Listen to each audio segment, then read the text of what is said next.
بسم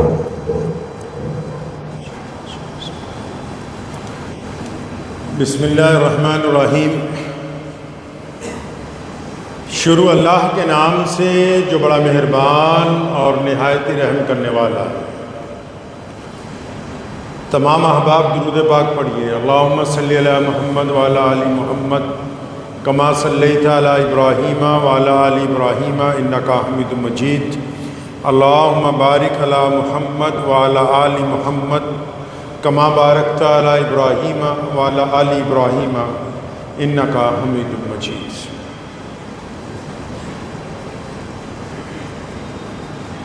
اللہ کے نبی حضرت محمد رسول اللہ صلی اللہ تعالی علیہ وسلم کی جو ذات گرامی ہے،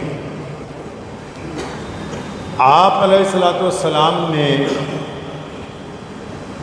دین اسلام کی شکل میں ایک خوبصورت طریقہ انسانوں کو زندگی گزارنے کا عطا فرمایا۔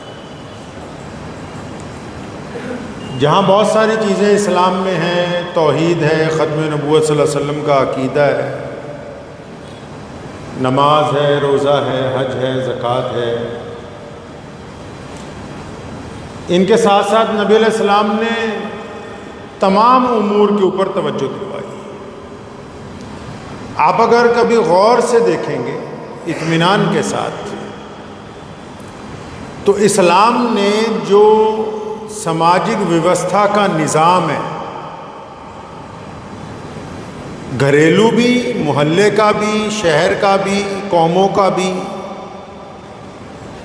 اس کے اوپر بڑی توجہ دی۔ اسلام نے اپنی عبادات کے ذریعے لوگوں کے اندر پیار، محبت، اتفاق بڑھانے کی لامثال دلیلیں جو ہیں وہ کائنات کے سامنے رکھی۔ متعدد جگہ آپ نے سنا ہوگا کہ اگر اکیلے نماز پڑھیں تو ثواب ملتا ہے، جماعت سے نماز پڑھیں تو زیادہ ثواب ملتا ہے۔ جماعت کے ساتھ کسی عام مسجد میں نماز پڑھیں تو زیادہ ملتا ہے، لیکن اگر جامع مسجد میں جا کے پڑھیں تو اس سے بھی زیادہ ملتا ہے۔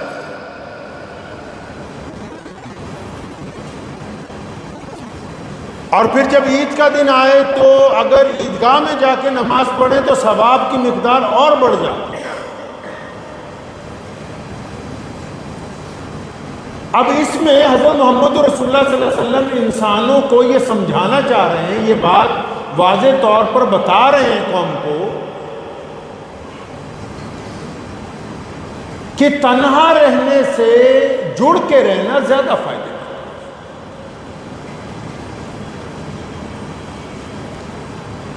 ایک آدمی کوئی کام کرے گا، اگر بہت زیادہ لوگ مل کے اس کام کو کریں گے تو وہ اس کی قبولیت کے امکانات بڑھ جائیں گے۔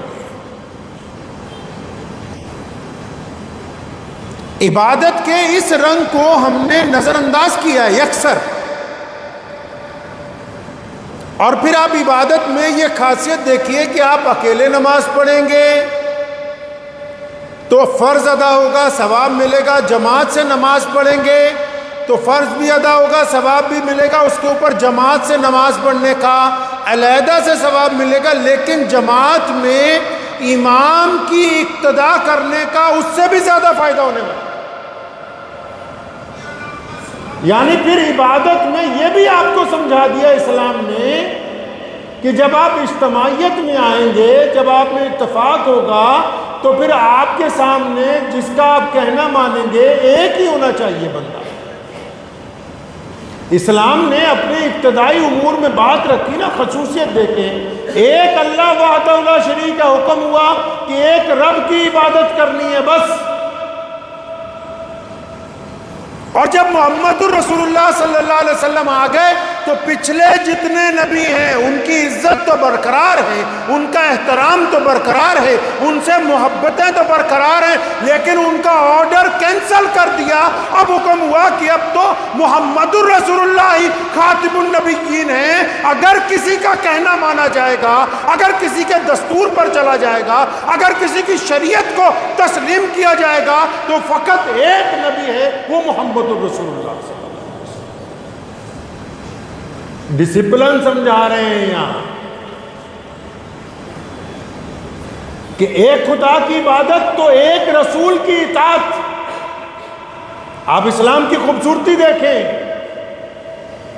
کہ وہ اپنے ماننے والوں کو کسی بھی مقام پر تنہا نہیں چھوڑ رہا، ان کو ڈس اپوائنٹ نہیں ہونے دے رہا کہ دائیں جائیں یا بائیں جائیں۔ سیدھا راستہ بالکل واضح طور پر اللہ تبارک و تعالیٰ نے کہ ایک اللہ کی عبادت ہے تو پھر نبی بھی ایک ہی ہے جو خاتم النبیین ہے۔ اب جب نبی ایک ہے تو قبلہ بھی ایک ہے۔ حکم ہوا کہ ساری کائنات کے مسلمان خانہ کعبہ مکہ کی طرف منہ کر کے نماز پڑھیں گے۔ اب جب قبلہ ایک ہے تو پھر کتاب بھی ایک ہی ہے۔ حکم ہوا کہ کائنات کے تمام مسلمان صرف اللہ کی ایک کتاب قرآن مجید کی اطاعت کریں گے تاکہ کوئی بندہ ان کو بھٹکا نہ سکے، ان کو پتہ ہو کہ سیدھا راستہ ہے کون سا۔ یہ بار بار جو ایک کی بات ہو رہی ہے یہ اس لیے تاکہ انسانوں کے اندر ایکتا لے آئیں، انسانوں کے اندر برابری لے آئیں۔ یہ بار بار جو ایک کا ذکر ہو رہا ہے صرف عبادتوں کے لیے تھوڑی ہو رہا ہے۔ تبھی تو یہ کہہ دیا کہ گورا اور کالا، امیر اور غریب یہ بھی ایک ہی ہیں۔ تبھی تو پھر کہہ دیا کہ ان صفوں میں جب کھڑے ہوں گے امیر، غریب، بادشاہ، نوکر، سرمایہ دار، غیر سرمایہ دار، پلے دار، مزدور، یہ ایک ہی صف میں کھڑے ہوں گے۔ یہ وہ جو ایک کا سلسلہ چلنا شروع ہوا اس کو پھر انسانوں میں بھی منتقل کر دیا کہ جن کا رب ایک ہے، جن کا رسول ایک ہے، جن کا کعبہ ایک ہے، جن کی کتاب ایک ہے، تو پھر وہ آپس میں بھی ایک ہی ہیں۔ ان کے اندر بھی پھر ایک ہی بات ہے۔ تبھی تو کہا کہ جو جماعت میں شامل ہو گیا وہ جنت کے راستے پر چل پڑا، اور جس نے جماعت کو چھوڑ دیا، جس نے اجتماعیت کو چھوڑ دیا، اس نے جہنم کا راستہ اختیار کیا۔ کتنی لامثال بات محمد رسول اللہ صلی اللہ علیہ وسلم امت کو سمجھا رہے ہیں۔ اللہ تعالیٰ نے قرآن پاک میں کہا وَاعْتَصِمُوا بِحَبْلِ اللَّهِ جَمِيعًا، اللہ کی رسی کو مضبوطی سے پکڑ لو۔ لیکن آگے کیا فرمایا؟ فرمایا لیکن آپس میں لڑنا نہیں، آپس میں ایک دوسرے پر الزام نہیں لگانا، ایک دوسرے کی مخبریاں مت کرنا، ایک دوسرے کی عیب مت تلاش کرنا، ایک دوسرے کی کمیاں نکالنے کی مت کوشش کرنا، ایک دوسرے کو نیچا گرانے کی کوشش مت کرنا، ایک دوسرے کے بچوں کی برائیاں مت تلاش کرنا، ایک دوسرے کو دھکا دینے کی کوشش نہ کر۔ کیوں اللہ تعالیٰ کیوں نہ ایسا کرے؟ فرمایا اگر تم ایسا کرو گے تو پھر تمہاری ہوا اکھڑ جائے گی، پھر تمہیں کوئی دنیا میں عزت دینے والا نہیں ہے۔ آپ نے کیا سمجھا کہ صرف یہ 5 وقت کی نماز ہے؟ یہ دیکھیں نا، جمعے کا دن اللہ کریم نے عطا فرمایا ہم کو۔ کیوں عطا فرمایا جمعے کا دن؟ وہ اس اجتماعیت کا اگلا پہلو ہے، اس سے اوپر کا سٹیپ ہے۔ جمعے کا دن بھی اسی لیے بنایا، کیوں؟ تاکہ آپ کے علاقے کے لوگ آپس میں ایک دوسرے سے مل سکیں، اور ممبر مسجد میں اس لیے بنایا تاکہ یہ مسلمانوں کو یہاں پر بیٹھ کے امام آپس میں اتفاق کی باتیں بتائے، محبت کی باتیں بتائے، کردار کی باتیں بتائے، کوئی کمیاں ہوں تو اس کے اوپر گفتگو کریں۔ محمد رسول اللہ کی سنت ہے کہ جب جمعے کا دن آ جائے گا امام خطبے کے لیے کھڑا ہوگا تو یہ باتیں نہ کرے گا پہلے کہ نماز میں کتنے فرض ہیں، روزے کیا ہیں، حج کیا ہے، نہیں، وہ پہلے یہ باتیں کرے گا کہ کیا دکھ ہے، کیا تکلیف ہے، کیا پریشانیاں ہیں، کیا سماجی ویوستھا میں کمیاں آئی ہیں، کیا ہمارے لوگ نشے کی طرف لگ گئے ہیں، کیا کاروبار خراب چل رہے ہیں، کیا نوجوانوں مسلمانوں کی تعلیم اچھی نہیں ہو رہی، پہلے خطبے میں وہ قوم کی کمیاں یا قوم کی اچھائیاں بیان کرے گا، پھر دوسرے خطبے میں بات کرے گا کہ نماز پڑھا کرو، روزہ رکھا کرو، حج کیا کرو، زکوٰۃ دیا کرو، اللہ کے راستے کے اندر نکلا کرو۔ وہ دوسرے خطبے کی بات ہے، لیکن پہلا خطبہ اس لیے بنایا تاکہ وہ آپ کے ساتھ بیٹھ کے آپ کی ضروریات کا ذکر جو ہے وہ کر سکے۔ اتفاق کی دولت ہے، جن قوموں میں اتفاق ہوتا ہے اللہ ان کو عزت دیتے ہیں، جن خاندانوں میں اتفاق ہوتا ہے اللہ عزت دیتے ہیں، جن کاروباری لوگوں میں اتفاق ہوتا ہے اللہ عزت دیتے ہیں، جن بھائیوں میں اتفاق ہوتا ہے اللہ عزت دیتے ہیں، جن دوستوں میں اتفاق ہوتا ہے اللہ عزت دیتے ہیں۔ لیکن جو ظاہری طور پر آپس میں جڑے ہوئے ہوں اور اندر ایک دوسرے پر چھریاں چلانے کی کوشش کرتے ہوں، ان کو شریعت نے منافق کہا، اور منافقوں کا ٹولہ نہ کل کبھی عزت میں آیا، نہ آج عزت میں ہے، نہ قیامت والے دن ان کو عزت ملنے والی ہے۔ اللہ کو منافق نہیں پسند، منافقین بالکل پسند نہیں اللہ کو۔ محمد رسول اللہ صلی اللہ علیہ وسلم نے وہ کیمیائی بات ہمیں عید کے دن مسجدیں چھوڑ کر عیدگاہ میں جانے کے لیے کیوں کہہ دیا؟ اس لیے کہہ دیا کہ سارا سال یہ چھوٹے اجتماع کرتے ہیں، ایک ایک جگہ بیٹھ کے الگ الگ گفتگو کرتے ہیں۔ عیدگاہیں اتنی بڑی اس لیے بنا دی کہ سال میں جس دن خوشی کا دن آئے تو یہ تمام لوگ ایک دوسرے کے بغل گیر ہو سکیں، تمام لوگ ایک دوسرے کو پہچان سکیں، ایک دوسرے کے دکھ درد کو بانٹ سکیں، ایک دوسرے کے بازو بن سکیں۔ اس لیے اللہ کریم نے یہ نعمت محمد رسول اللہ صلی اللہ علیہ وسلم کے ذریعے مسلمانوں کو عطا کی ہے۔ آپ نے کیا سمجھا کہ 5 وقت کی صرف امامت اور نماز کے لیے مسجدیں بنا دی گئی؟ نہیں نہیں، اس قوم کو درس دینے کے لیے کہ دیکھو اگر کندھے سے کندھا جوڑ کے اللہ کے حضور کھڑے ہو جاؤ گے تو اللہ قبول کر لیں گے، اور اسی طرح کندھے سے کندھا جوڑ کے اگر میدان سیاست میں کھڑے ہوگے، میدان جنگ میں کھڑے ہوگے، اگر میدان کاروبار میں کھڑے ہو جاؤ گے، اگر سماج میں ایک دوسرے کے ساتھ مل کے کھڑے ہو جاؤ گے تو اللہ اس جگہ بھی تمہیں قبولیت عطا فرمائیں گے جس طرح مسجد میں تمہاری نماز کو قبول کیا جا رہا ہے۔ یہ کس نے کہا کہ صرف مسجدیں اس لیے بنا دی گئیں کہ یہاں سے صرف نماز پڑھنے کا پیغام؟ نہیں نہیں، یہ نماز تو آپ کو درس دیتی ہے کہ جڑ کے کھڑے ہو۔ رسول اللہ نے فرمایا درمیان میں سے ہوا بھی نہ گزر جائے تاکہ تمہارے میں اتفاق ہو، محبتیں، کیونکہ محمد رسول اللہ صلی اللہ علیہ وسلم یہ جانتے ہیں کہ جن قوموں میں اتفاق ہوتا ہے، جن نسلوں میں اتفاق ہوتا ہے، جن خاندانوں میں اتفاق ہوتا ہے، اللہ ان کے اتفاق کی وجہ سے ان سے راضی ہو جاتے ہیں۔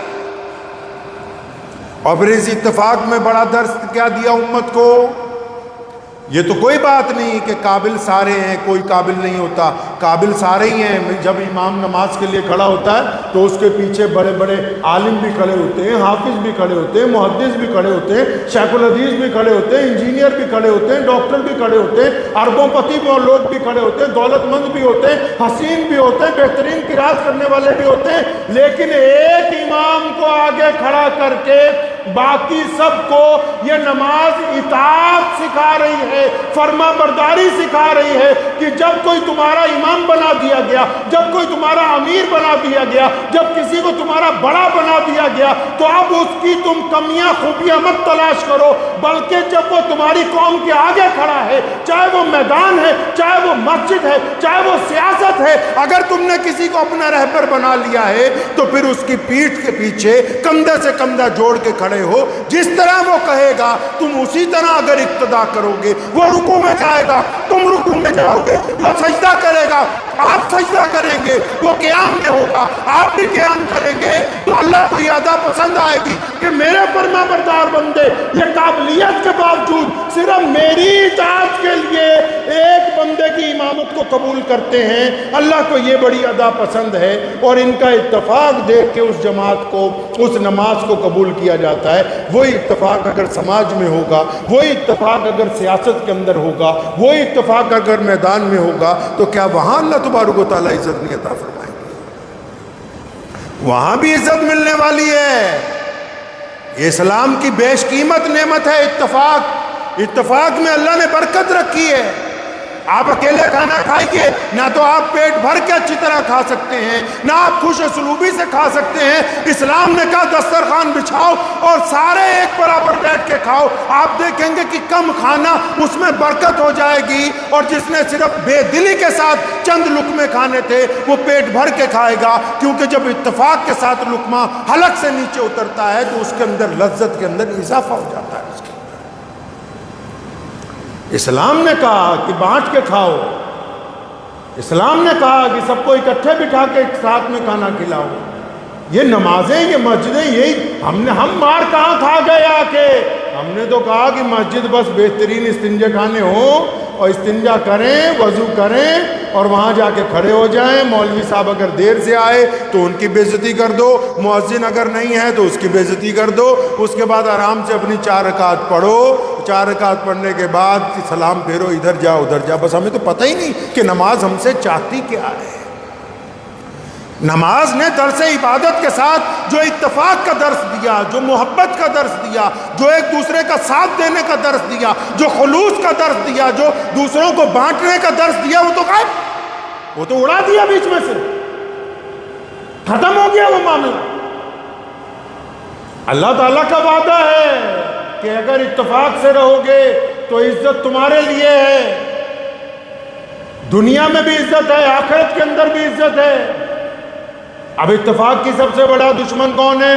اتفاق کا سب سے بڑا دشمن ایک بندہ حسد کرنے والا اور ایک بندہ غیبت کرنے والا۔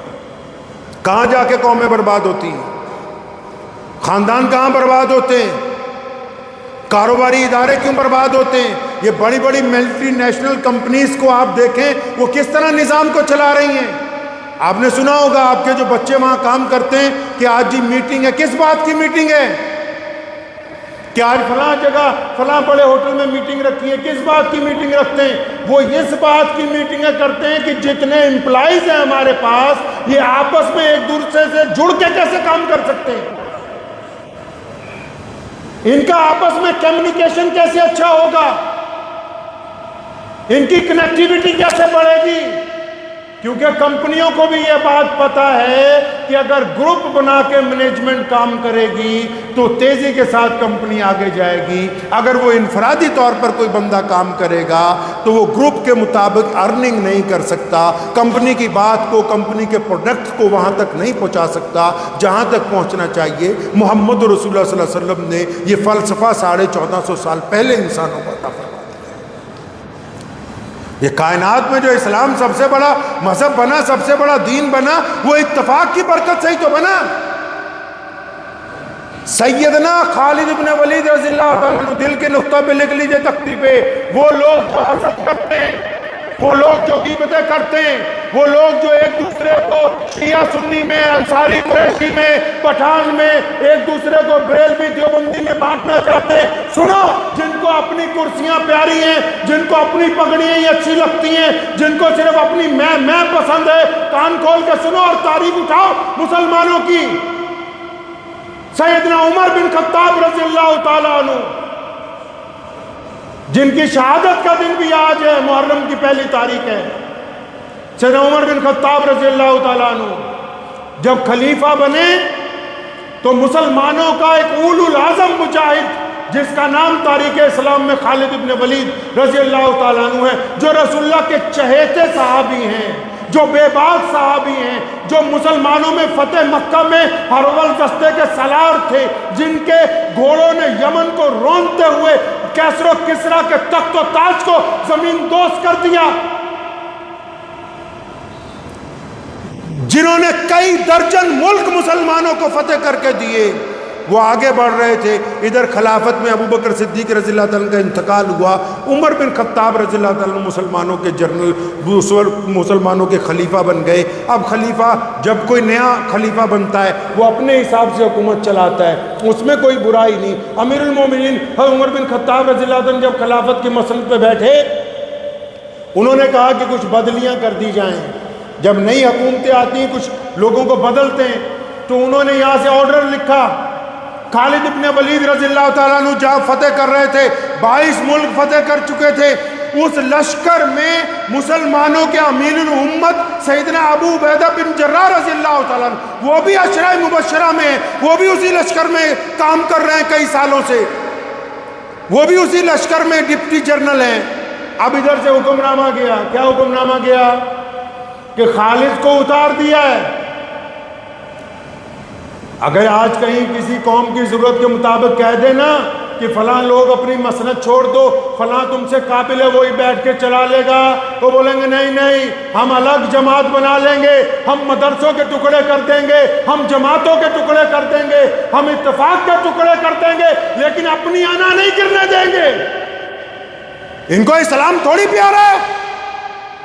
جب جب قوم نے کسی کو کہا کہ ہٹ جاؤ اس مسند سے، کسی قابل کو بٹھانا ہے، تو قوم کے ان چہیتوں نے، جنہیں آپ نے اپنا پیر بنایا، آپ نے اپنا سرپرست بنایا، جن کی قسمت میں آپ نے اپنی رسی دے رکھی، جن کے ہاتھ میں اپنی قسمت کی، انہوں نے کبھی یہ نہیں چاہا کہ ہاں بہتر بندہ آگے آ جائے، نہیں نہیں، انہوں نے ہمیشہ ٹکڑے کیے، مسلمانوں کے ٹکڑے۔ یہاں آؤ، خالد بن ولید رضی اللہ تعالیٰ کیا کیا؟ خالد بن ولید کے نام آرڈر پہنچا خلافت کا۔ کس کا آرڈر؟ امیر المومنین عمر بن خطاب کا۔ آرڈر میں کیا لکھا ہے؟ کہ خالد کو معزول کر دیا، خالد رضی اللہ تعالیٰ کو عہدے سے ہٹایا جا رہا ہے، اور آج سے ابو عبیدہ بن جراح رضی اللہ تعالیٰ عنہ کمانڈر ان چیف ہوں گے مسلمانوں کے۔ آرڈر پہنچا، فوج میں چہمگوئیاں ہونے لگی۔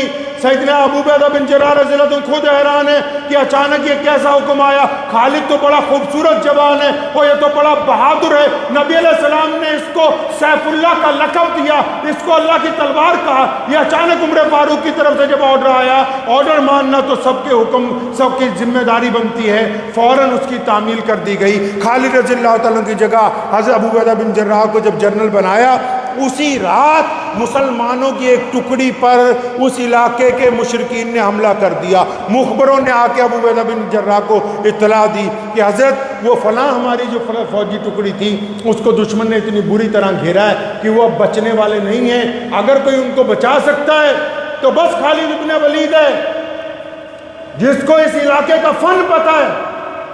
اب ابو عبیدہ بن جراح کہتے ہیں میں بڑا حیران ہوں کہ کس منہ سے جاؤں، اسے رات تو اتارے ہوتے سے، لیکن وہ چلے۔ جب وہ حضرت خالد بن ولید کے خیمے پہ پہنچے، اندر گئے تو دیکھا خیمے میں تو خالد بن ولید ہے نہیں، تو اچانک ادھر ادھر پوچھا کہاں ہے؟ فرمایا وہ تو رات سے محاذ پہ گئے ہوئے۔ باہر نکلے تو دیکھا خالد بن ولید رضی اللہ عنہ واپس آ رہے، گھوڑے سے اترے۔ جی اپنے امیر کو پوچھا کہ حضرت کیا حکم ہے؟ فرمایا وہ جو اپنی ٹکڑی پھنس گئی تھی، میں چاہتا تھا کہ تم اسے نکال کے لاؤ، لیکن میں اس لیے نہیں کہا کہ تم غم میں ہیں کہ رات کو تجھے وہ عہدے سے اتارا ہے۔ فرمایا حضرت مجھے بھی رات مخبروں نے اطلاع دے دی، میں آپ سے پہلے موقع پہ پہنچ گیا، اور خدا کی قسم ان سب کو زندہ سلامت واپس لے کے آیا ہوں۔ اور خالد بن ولید رضی اللہ تعالیٰ عنہ نے ایک بڑی خوبصورت بات کہی تھی، فرمایا اے ابو عبیدہ بن جراح، آپ میرے امیر ہیں، آپ تو عشرہ مبشرہ میں سے ہیں، آپ رسول اللہ کے لاڈلے صحابی ہیں، آپ ہمارے بڑے ہیں، خدا کی قسم اگر عمر بن خطاب ایک بچے کو بھی ابن ولید کے اوپر لگا دیتا